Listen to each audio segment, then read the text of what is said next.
So in this session, we're going to talk primarily about race director features and not so much about race day scoring. So let me kind of get the race day scoring stuff out of the way at the beginning. I expect if you're a race director timer, at some point in time, you're going to want to start at least shadow scoring your races, or maybe first Monday scoring, and then at some point shadow scoring, and then deciding race by race, which one can I do in race day scoring, and which ones will I have to still do race director. Lap races, for example, it's probably going to be fairly distant until we get to lap races. Any races you're pull tag scoring. We're going to have a pull tag solution, complete with interfaces, a time machine and all of that, but it's probably down the road. For example, cross country. A lot of times you might do cross country pull tag. I don't time many races myself, but I help with a cross country race in our city.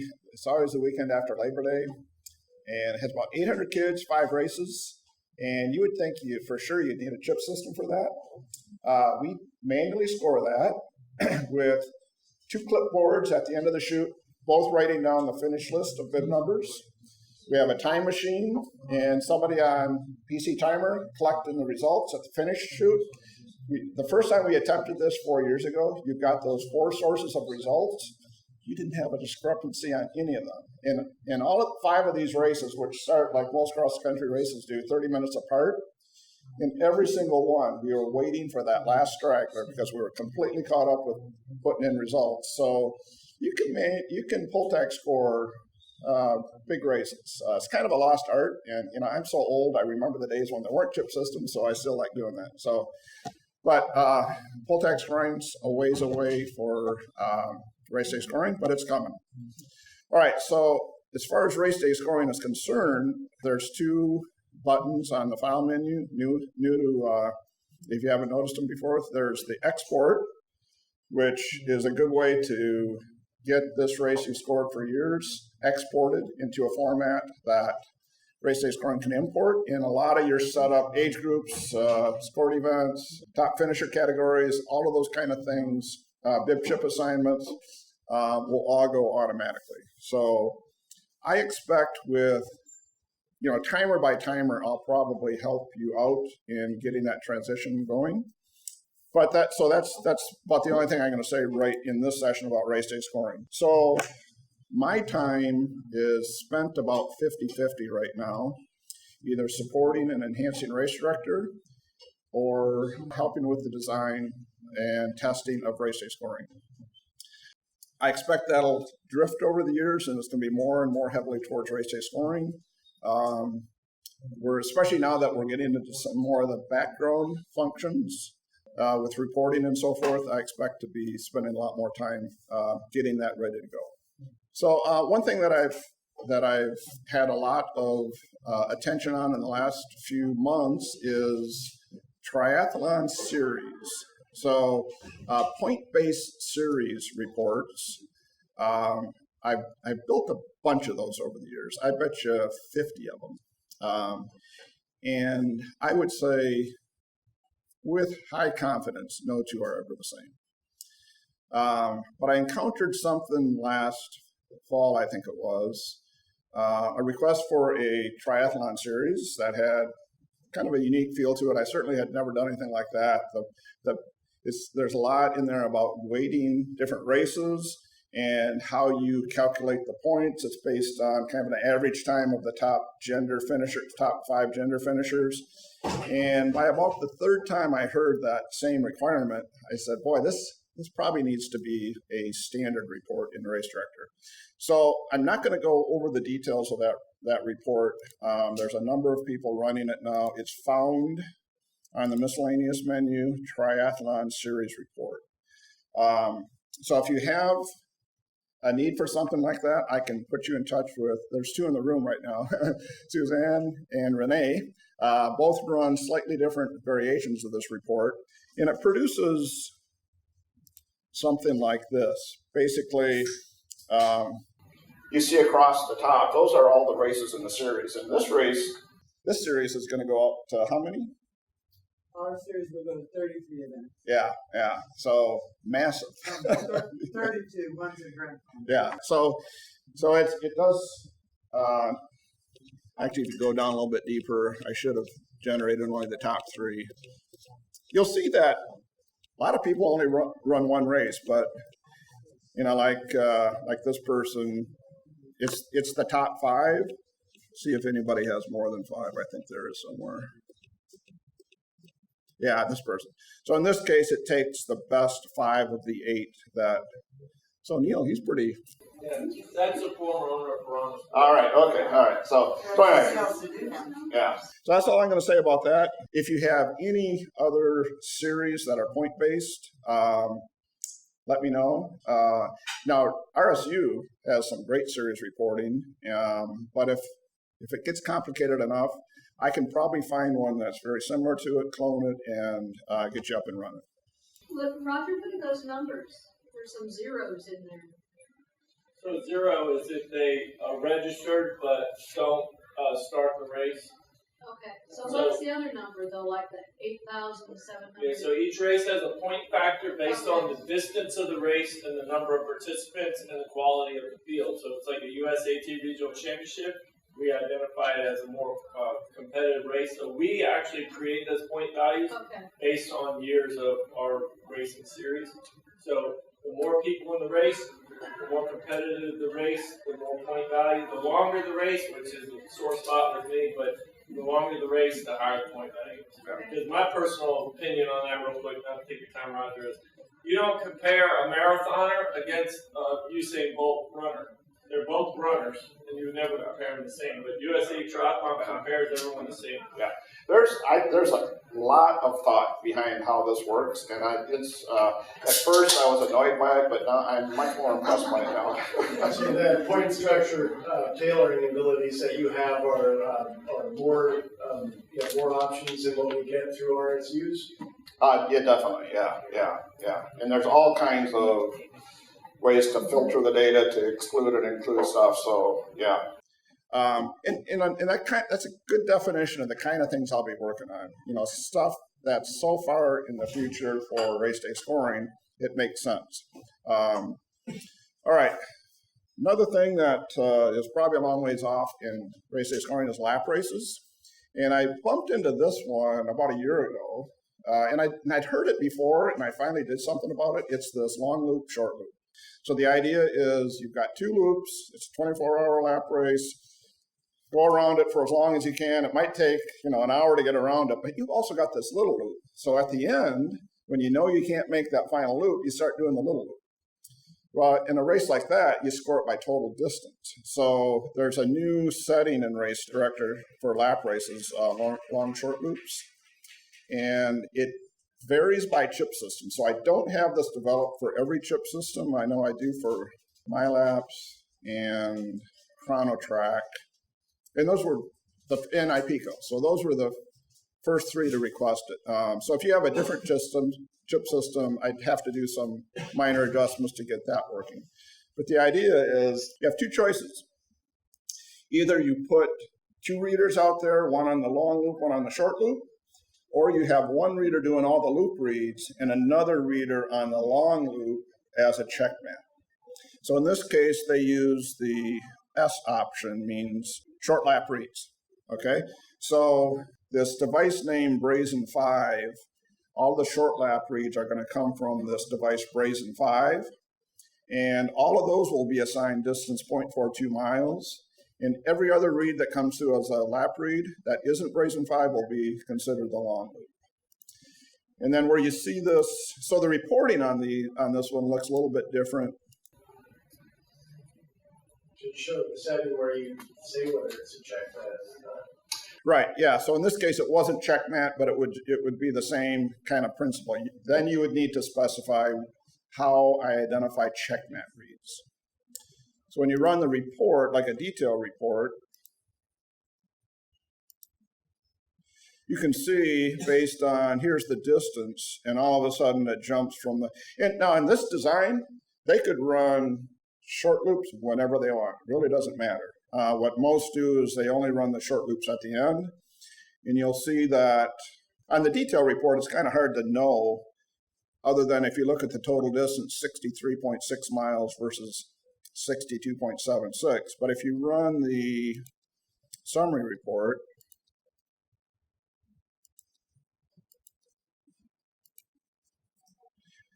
It's a lot better, more useful information. You can see that they ran 18.7 versus this guy that ran 18.5. Likewise, if you publish results to RunSignup, you'll want to use a result set template, and I'm going to get to result set templates in a minute because that's an important topic, but you'll want to use one because it has what you need for what's needed at RSU as well. So at RunSignup, we have a way to, so this had further complications. They also had just a standard 5K, 10K, so let's go to an actual lap race. And so you'll see laps and total distance at RSU as well. All right, so that's that. So if you have that desire, contact me and I can get you going on that. All right, cross country is upon us. So cross country is definitely a hoped for possibility in race day scoring in next year, but it's for sure not this year. So anyone that's doing cross country and does live results, my finish is going to be the source of results again this year. The only thing different is it's free.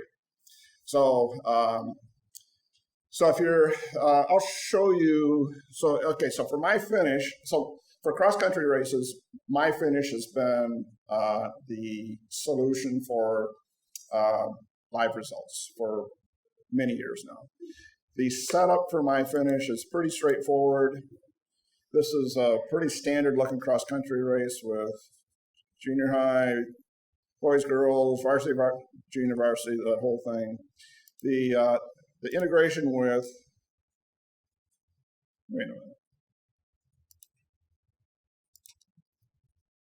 In the wrong race. Oh dang, I got the wrong serial number. Anyway, for timers that have used my finish, nothing's changed. In fact, if you've been using my finish and have had to call me to set up your races, I'm gonna fix that too. I'm gonna give you a way to set up your own races. Let me see.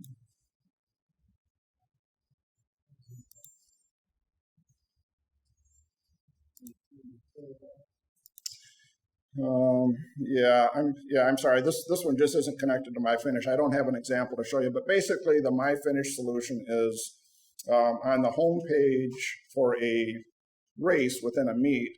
You basically see the team list, and as you hit refresh, as race director is publishing results, that team list will. Basically, what I hear from timers is the kids can care less. It's the coaches that are hitting the refresh button on their phone, watching the teams change dramatically. Race director also has a nice leaderboard for cross country, and if you're interested in that, it's a separate app in race director now for leaderboard, and there's two choices for the leaderboard. It's small meet or large meet. Basically, small meet means we think we can get the whole list of teams on one screen, and large meet means it's 50 schools, and we need 25 columns on. So it would be rare that you would need large meet. Small meet's nice in that it's bigger fonts for everything, but the idea is on your leaderboard, first person that crosses that team comes up, incomplete, one finisher. Then, as you can imagine, as the finishers come, now this is live, it's streaming, so you're getting results right from the reader. So for every crossing, updates the leaderboard. It's really cool to watch because at some point in time, you're going to have one team with a perfect score because they're the only one that has 5 finishers. And then pretty soon you've got 2 teams, and now you start watching them bounce around, and it's,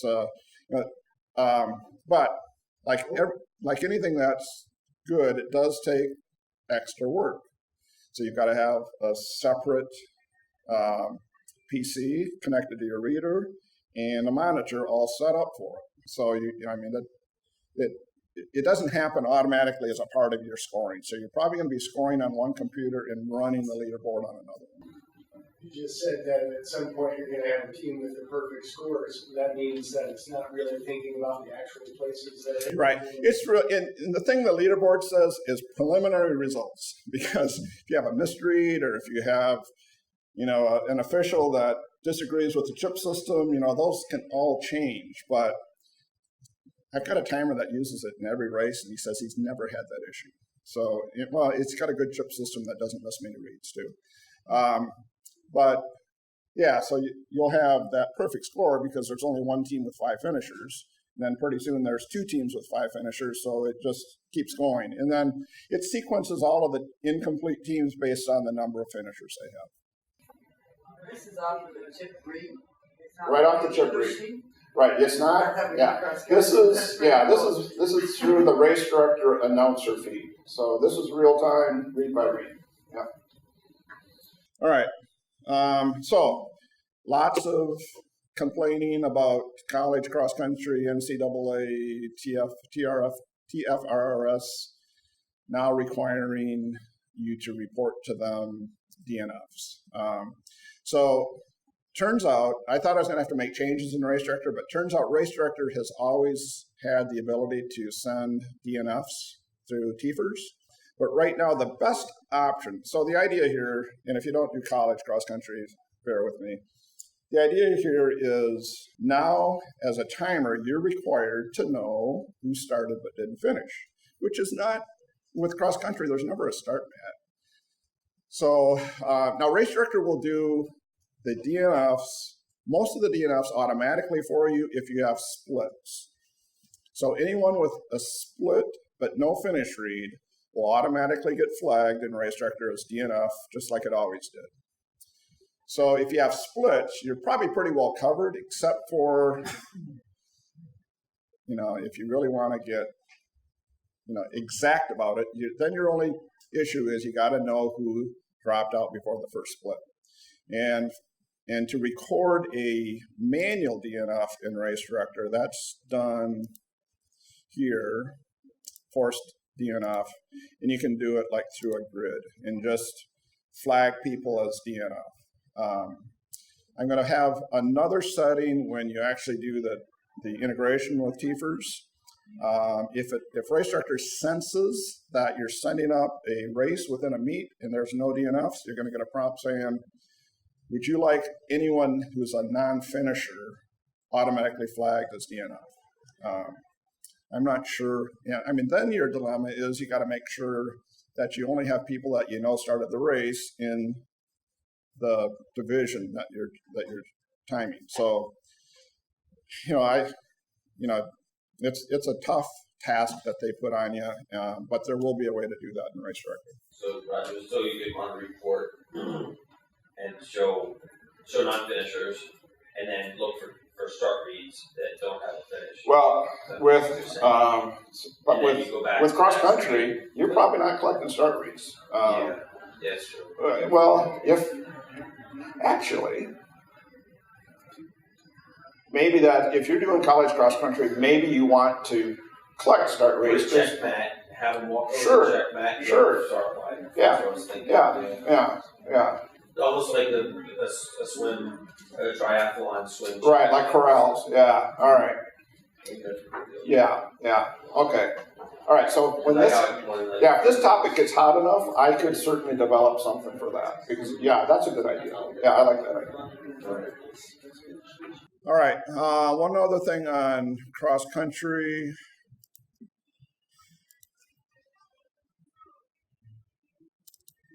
So on the on the cross-country finish list, this is where the integration is for TFRRS, and we've athletic.net. You can create GRU files. You can create. I can't remember why we're creating finish links files out of this, but and then there's a new one on here for mile split. So mile split folks finally got back to me, gave me and actually looked at an example file from Race Director, and they agreed, yes, these will work. So basically, if you have to produce an export file for any of these outfits, this is where it's done on the cross-country finish list. All right. All right, so I'm going to switch gears here now into, there's been a fair amount of change and improvement in Race Director, I should say, for some of the RSU integration.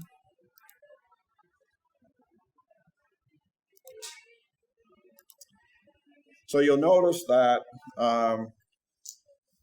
when you go to Tailor Divisions, starting in Race Director 2019, this RSU process is a bit different now. It's actually telling you it's giving you the ability to assign the event, and in step 2 is the result set. That's you'll notice there's a new column on here called sort order. So, and this is just last week that this got implemented. So if you've ever in Race Director had this big long list of divisions, and for some reason you set them up in a weird order, like maybe you set up the Clydesdale first, and then you do, all of a sudden when you go to the results at RSU, guess what? Clydesdale comes up. And there was really, and so you have the drop down, you can get to your main event, but you have to, so there was never a way to fix that short of deleting everything and starting over and creating new result sets. Now, when you want the result sets that you choose from in a complicated race to be in a specific order, you can assign a 2-digit sort order. I only noticed this past weekend. I'm like, what did you do? And I forgot about that box when I was pulling. Yeah. So this is very handy for that. Yeah. And the other one is for relay. A lot of times you as a timer will, get started on an RSU race that the race director set up months ago. And in Race Director, you want 3 divisions for male, female, and mixed, but guess what? They set up one group type. And so now you got to import them all into one, and then in Race Director you have to move them around. No more. This is going to be much easier now. Like in this scenario here, there was really only one group out there for team relay. But if we had 3 divisions, we can now use the RSU group restrictions of co-ed, male, and female to have 3 different divisions all joining to the same RSU group type. So that's kind of a big improvement. That helps a lot. All right. So actually, it looks like in this case we had the team relay with sort order 1. Yeah, because I was just testing that. So if we go look at, I'll show you what I mean by. We go look at the results. If we go look at the results, team relay comes first and triathlon is second. So basically all we have to do is go in to that RSU button on each division and switch, the first division to sort order 1 and the second division to sort order 2. So we, and on the support side, we get that question a lot. So now we've got an answer for you. All right. Roger. Yeah. I just had a race the other week where the race director, it's a kids triathlon. Every division or every age group is a different distance, but they just did one event, one registration event. So I tried to, in the divisions, link them all to the same event in RSU. Right. And then I tried to sort them out using the age group classifications and just saying, like, this is just males 5 to 6 years old and stuff like that. And it did not like that at all. So, okay, so you had one event. So you had one event. So when they signed up, how did they designate what they were going to be? It said you will be assigned, your age group based on your USAT age. Okay, so I'm sorry, I'm having trouble understanding what the need was here. Right, so the need was I had 120 participants. Right. But I needed to separate them out by division because I needed to create the different segment links for each of the divisions. Oh, all right. Okay, I got you. All right, so they did need it. The age groups wasn't going to help you there. So we do have, when you have, in Race Director, you need many assigned to a single RSU event. If you have things at RSU, like a custom question to help, for Clydesdale and Athena, this works really nice. Right. It's one event at RSU, but there's a question area, Clydesdale or Athena. because you'll notice that if you, in the second division to try to attach to the same event, if you try that, you're going to get a prompt saying, okay, you've already assigned this. Right. Is there something like a custom question that will tell me? And then that works, that works pretty well. But in this case, yeah, since there really wasn't anything at RSU that, I had to create separate events and then switch events for all the athletes. Yeah. All right. Well, and as timers, if you have the ability to work with the event person that's setting up the RSU race up front, it's helpful. But sometimes, like things like this, you don't understand them until you've lived through them once. So, all right. So here's a topic I've been asked about a lot. So I want to make sure you're all paying attention. So when I get backups from you as timers, I often notice that, like in a triathlon, when I go to the RSU page, it's got a column in there for age group or age percentage, age grade percentage. Well, makes no sense for a triathlon, but if you just let RSU create the result set layout for you, that's what you're going to get. The smart way to do this is to, I bet across all your races, there's probably only 4 or 5 variations of what you would really want to see in that finish list. So for a long time, you've had this ability, but it's probably too well hidden. This thing called result set templates. So this grid here lets you, so to design a result set template, the first thing you do is you look at maybe the one that RSU gives you, and you select these 8 columns. These are the ones I want. Those other 4, you can always go in and hide them, but then you got to do that for every single race. So once you decide what your preference is for maybe the standard 5K, 10K, or for a triathlon, for example, especially team relay. Team relay, if you don't do anything, it's going to put the first person on the relay team as the finisher. We want the team name there. So let me show you, like as you notice, we're using templates 2 and 3. And we've defined, so let me show you the team relay template. I really only want these 5 columns. I want their race placement, the team name. I want the bib number, but I'm going to call it team number. I want finish time, and I want splits. Now, nice part about this is race director's in control of what you send up for splits. So race director's smart enough to know if you haven't set a distance on a split, like for the transitions, I'm sure you don't want to see the split ranking or the pace. Obviously there can't be a pace because there's no distance. So race director will automatically only send up 1 column if you don't have a distance. All right, so now, since we have result set templates assigned. Let's say in the race or the computer. Pardon me? In the race or the whole. So these templates, unfortunately, when you send me a backup, I don't get these templates because the templates go across all races. So once you set it up, when you go into File New, create a brand new race, those templates are available to you. Yep, so those are cross race. So if you look at the results, that's why my team relay is nice and clean looking. It's got the team name there and all the participants. It's got their team number. It's got, rank, time, and pace for swim, only the time for, and it's that one simple little template that did it. So. Can you go back to that template? Sure.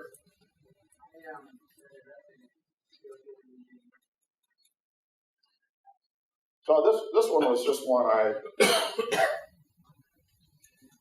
for example, you probably wouldn't want city because people on the team are most likely from different cities. But you might know that in your team competition, every team the members all come from the same city. That'd be pretty unusual. But how did you get that up? All right, so this is on enter results, chip results. It's live result setting, result set templates. And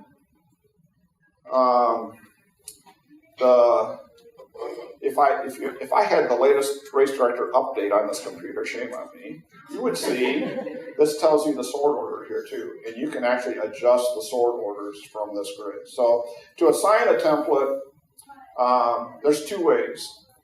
In a simple race, 5K, 10K, 15K, where you want to use template 1 on all of them, just putting a 0, 1 here makes template 1 for both. If you want to assign them individually, you just click on it and give it 0, 2 for the template for that one, and 0, 3 for the template for the relay. Is that the same file as the templates? Yes. in the report? It's the same idea. It's actually in the same file. So what Matthew's question was about, you can do the same thing in Race Director. I don't know if I have any set up. I don't think. There's this thing here called report line definition. Yeah. So those numbers can't cross. Right. So now we're kind of in a different topic, but very similar.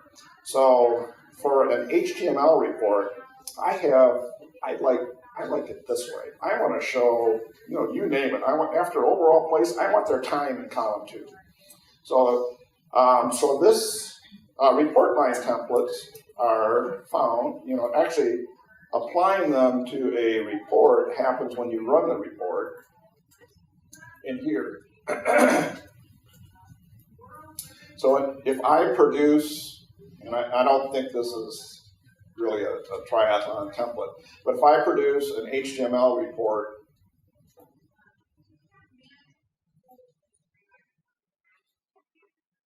that template is probably going to look crazy. Yeah.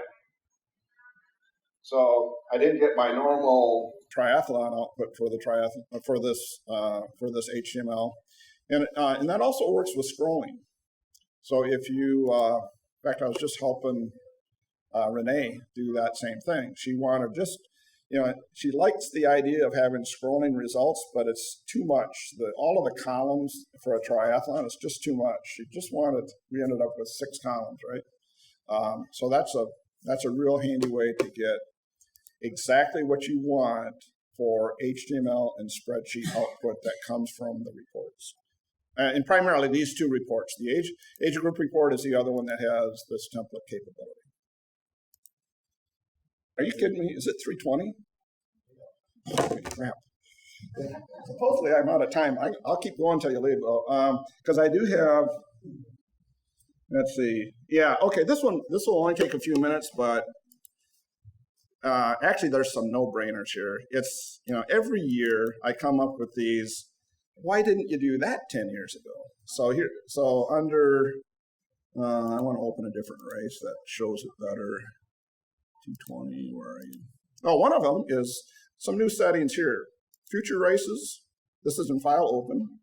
I don't know why you only want to see past races. Or current, meaning show me within 5 days future or past. So there's a handy little thing. All right, but I want all. And I want 220. And of course, you can sort these lists by, all kinds of, the count is handy so you can see which is the biggest one. All right, on the chip results, this is a pretty major dashboard of Race Director. Number 1, someone said, man, I wish you had both, this used to be gender, I think. I wish you had both gender and age. Now, there's a change that took all of 20 minutes for me to do.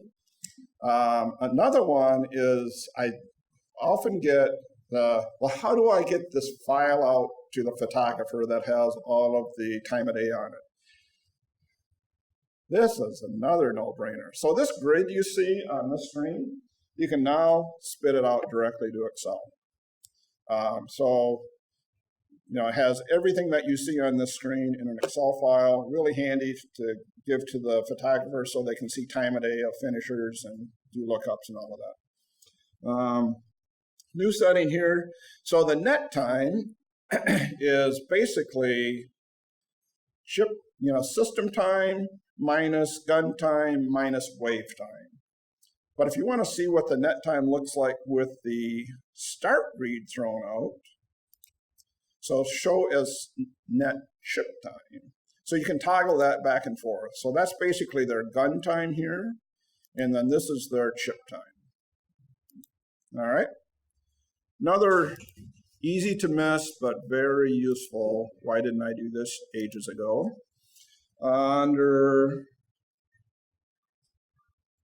For unknown finishers, there's a new setting right here. Ignore chip codes not in the cross-reference. So this is really handy for, those shoe manufacturer chip reads and, all of the things that I don't care. A lot of you have a test tag that's not in your cross-reference file. Well, when you do it, import, guess what? If you did that test, sometime within your time filter, you're going to get a prompt. Hey, don't know this guy.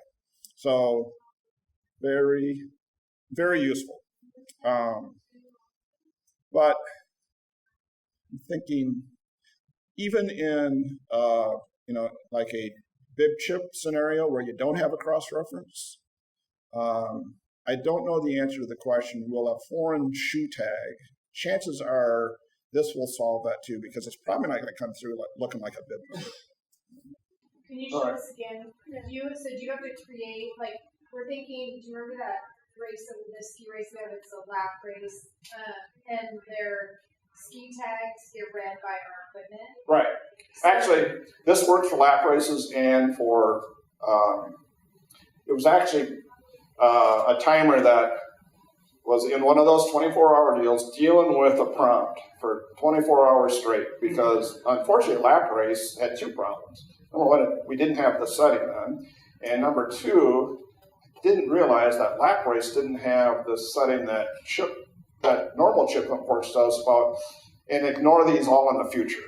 So while this guy was timing the lap race, I made all these changes, and like 4 hours into his lap race, he downloaded the changes, and that solved his problem. So you have to create this division now. Okay, unknown finishers, absolutely always you should create it.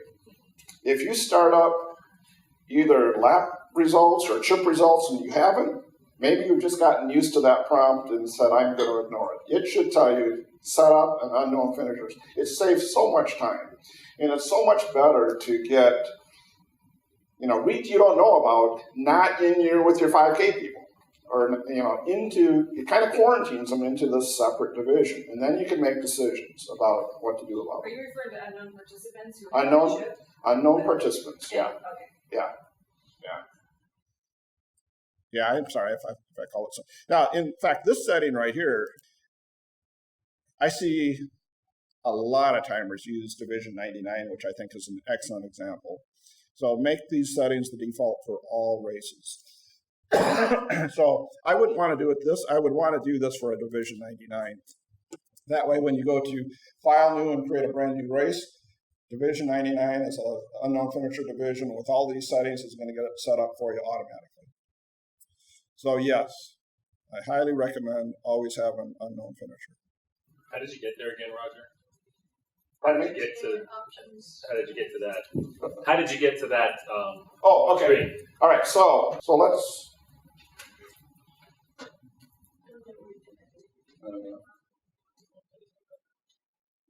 Just going to delete this. Oh, we got participants in there. So basically, you would unmark this. You would add a Division 99.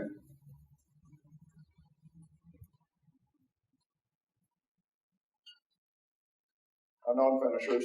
There's a setting here for unknown participant, unknown participants is probably a better word. Participants.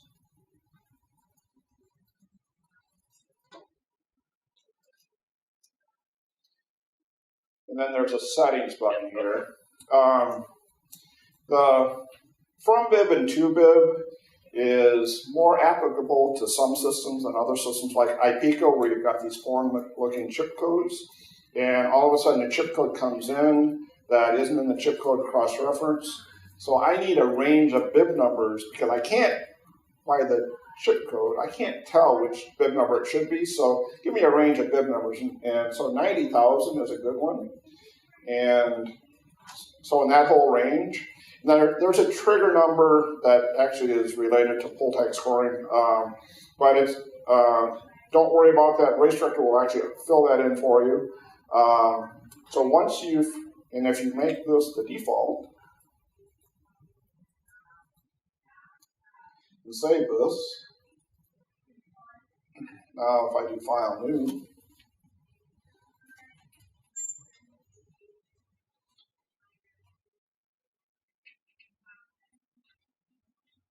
you should see it.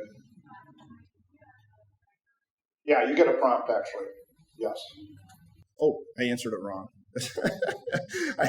Yeah, that's trying to never do that. Where yes isn't what you would always want. Unfortunately, that's not one of them. So I should fix that. All right, really quickly back to. I just have one more thing that I think will be important to a lot of you, and that is penalty credits. Do I have you to thank for this one, Matthew? Yeah. So penalty credits. The idea here is, for whatever reason that I'm disconnected again. What's the good router? This one here? All right, let's see if that works better. All right, so let's say, the way to apply a penalty is just to click in the finish list, use penalty. You can see there's a new setting here. So let's say this is my brother, and I really want him to win. So I'm going to give him a credit. I'm going to give him a 1 minute credit. So it's assumed that a penalty is a penalty, and it's added to the time. If you say apply as a credit, it'll actually be subtracted from the time. So let's see, so good old Wade, those 10 seconds aren't going to help him, are they? No, we need to give him a better credit. Let's give him a whole minute. Or no, I did. Yeah, whole minute. A whole minute will do it. Okay, sorry. All right. So now if we go to the finish results, we should see that we can't really get away with it because it's going to tell us, but it did make Wade the winner. So just another addition. Is there any way, I love that addition for the overall report, that can populate into RSU result sets? Yes. If you create your template, you can create. Yeah, but I think you want to because I really want to, penalty is a column you can put, and penalty isn't something that would go up if you didn't create a template. I realized that percentage one though is there a weird percentage one. We don't need Yeah. Okay. All right. I've definitely exceeded my 30 minutes, so sorry about that. But I did get to the bottom of my list, so that's good news. Yeah.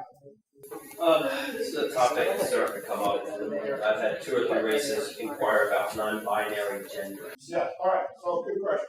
So non-binary gender. The solution. So in Race Director, adding. Guess what? Gender. If you look in the code and Race Director, all over the place. So am I going to add non-binary gender to Race Director? No. The way you deal with it is you set up, and when you need it, call, and I'll give you all these steps again, but real quickly, you set up another division, call it whatever the race wants it called. You put everyone into that division with the same gender. It doesn't matter if it's male or female, just as long as you have got 100% one gender. You go into the age group descriptions, and you rename, let's say you put them all in as male, you strip out the word male from all of the age group descriptions, and if you ever run an overall finish list for that division, you make sure that you don't have that checked. So you don't want to show gender in then that's the answer. All right. And I've gotten it enough to know that it must work because a lot of people have been using that as a solution. Yeah. When you create a backup file, is there any way to append the race name to it or something? Because like when you have multiple files and you're crossing. Yeah. Yeah, that's a crazy. Oh man. It's been 30 years and I don't think I've ever had that question. I'm surprised it's taken. I understand what you're needing, and that would be a horrendously difficult change. But you're right. Right now, you cannot do anything but let the backup process name it, so that when you run restore, it's smart enough to. So if you do give it a different name, I'm just going to have to put new capabilities into the restore so that you can tell me which race number you want to use on the computer you're putting it on. That's a good suggestion. That's worth doing. All right. Anything else? Oh, we can sit here all Yeah. All right. So, all right. So I'm around for. I'm hoping. So, what I've worked out with Bob is there's going to be a race after 2020. I'm going to start working on that pretty soon. He's promised to let me stay and work on that for at least 5 years. Maybe I can convince him that there'll be a 2021. But basically, I think what's going to happen is once we get to you on Race Director 2020, the other thing we'll be doing is getting you more on a anniversary level of support. So if you get support in July, each July, you'll just stay on Race Director 2020, and it will continue to get bug fixes and enhancements. But more and more, I'll only be doing enhancements in the areas that we know we just aren't going to be able to get to in time for you in race day scoring. And in that whole period, there may be things asked for that we are probably going to have to probably determine. We can't get to it yet in race day scoring, and it's too massive to try to push it into race director. So we'll be juggling those balls, but don't be in a hurry to get out of race director, but don't delay too long, kicking the wheels on race day scoring.